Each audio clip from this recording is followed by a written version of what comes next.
রোববার আনসার সদস্যদের বিক্ষোভ এক পর্যায়ে অত্যন্ত তীব্র হয়ে ওঠে। বিক্ষোভের অংশ হিসাবে আনসার সদস্যরা সচিবালয়ের কর্মীদের অবরুদ্ধ করে রাখে।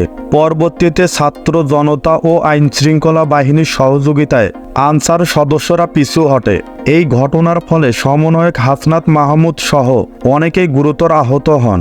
এই ঘটনার প্রেক্ষিতে রোববার রাতে সামাজিক যোগাযোগ মাধ্যম ফেসবুকে একটি বিস্তৃত স্ট্যাটাস প্রকাশ করেন অন্তর্বর্তী সরকারের যুব ও ক্রীড়া এবং শ্রম ও কর্মসংস্থান উপদেষ্টা আসিফ মাহমুদ সজীব ভুইয়া। তিনি উল্লেখ করেন, জাতীয় স্বার্থের জন্য আন্দোলন করতে গিয়ে আমাদের হাজার হাজার শহীদ হয়েছেন। জীবন ও রক্তের বিনিময়ে আমরা আজকের স্বাধীনতা অর্জন করেছি। এই পরিস্থিতিকে ব্যক্তিগত স্বার্থের জন্য ব্যবহার করে বিশৃঙ্খলা করে পরাজিত ফ্যাসিবাদী শক্তিকে পুনরায় সুযোগ দেওয়ার অনুমতি দেওয়া উচিত নয়। যুব ও ক্রীড়া উপদেষ্টা জানিয়েছেন যে 50 জনেরও বেশি ছাত্র আহত অবস্থায় চিকিৎসা নিচ্ছে। এর মধ্যে 5 জনের অবস্থা গুরুতর, তবে তারা শঙ্কামুক্ত। সাংবাদিক আসিফ হিমাদ্রিকেও আনসার পোশাক পরিহিত দুষ্কৃতিকারীরা আক্রমণ করেছে। 2:30টার দিকে আনসার সদস্যদের উদ্দেশ্যে সরাসরি বক্তব্য প্রদান করেন নাহিদ ভাই। এরপর তিনি তাদের প্রতিনিধিদের নিয়ে আলোচনা করে বাধ্যতামূলক ছুটি বাতিলের দাবিটি তাৎক্ষণিকভাবে মেনে নিলে সেখানে প্রেস ব্রিফিং করে আনসার আন্দোলনের সমন্বয়কেরা আন্দোলন স্থগিত করার ঘোষণা দেন।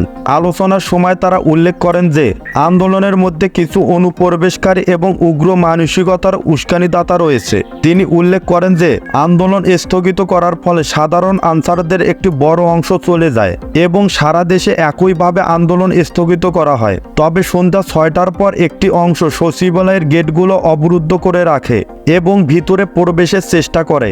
এর আগে আমি মাননীয় প্রধান উপদেষ্টার সঙ্গে সাক্ষাৎ করতে যমুনায় চলে গিয়েছিলাম। পরে জানতে পারি যে গণ অভ্যুত্থানের আহতদের চিকিৎসা সংক্রান্ত আলোচনা এবং আনসারদের আন্দোলনের কারণে সৃষ্ট যানজটের ফলে ত্রাণবাহী ট্রাক আটকে পড়ার বিষয়ে স্বাস্থ্য ও স্বরাষ্ট্র মন্ত্রণালয়ে আলোচনা করতে এসে সমন্বয়ক সারজিৎ ভাই এবং হাসনাত ভাই আটকা পড়েন।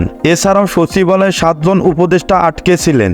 আসিফ মাহমুদ উল্লেখ করেন যে সরকার আন্দোলনের সাংবিধানিক অধিকার সম্পর্কে চিন্তা করে এতদিন দৃঢ় অবস্থা গ্রহণ করেনি, কিন্তু যদি আন্দোলনের মাধ্যমে বন্যার্তদের ত্রাণ আটকে রাখা হয় এবং সচিবালয় এবং যমুনা ঘেরাও করে বিশৃঙ্খলা সৃষ্টি করা হয় তাহলে আর কোনো ছাড় দেওয়া হবে না। তিনি উল্লেখ করেন যে জাতীয় স্বার্থের জন্য আন্দোলন করতে গিয়ে আমাদের অনেকে শহীদ হয়েছেন। জীবন ও রক্তের বিনিময়ে আজকে আমরা যে স্বাধীনতা অর্জন করেছি সেটিকে ব্যক্তিগত স্বার্থের জন্য ব্যবহার করে বিশৃঙ্খলা করে পরাজিত ফ্যাসিবাদী শক্তিকে পুনরায় সুযোগ দেওয়া উচিত নয়। তিনি আরও বলেন, আমাদের আন্দোলন হবে যৌক্তিক দাবির ভিত্তিতে এবং নিয়মতান্ত্রিক পদ্ধতিতে। ইতিমধ্যে প্রায় 200 জনকে গ্রেপ্তার করা হয়েছে এবং এই ঘটনার সঙ্গে জড়িত ও ইন্ধনদাতা সকলের বিরুদ্ধে কঠোর ব্যবস্থা গ্রহণ করা হবে।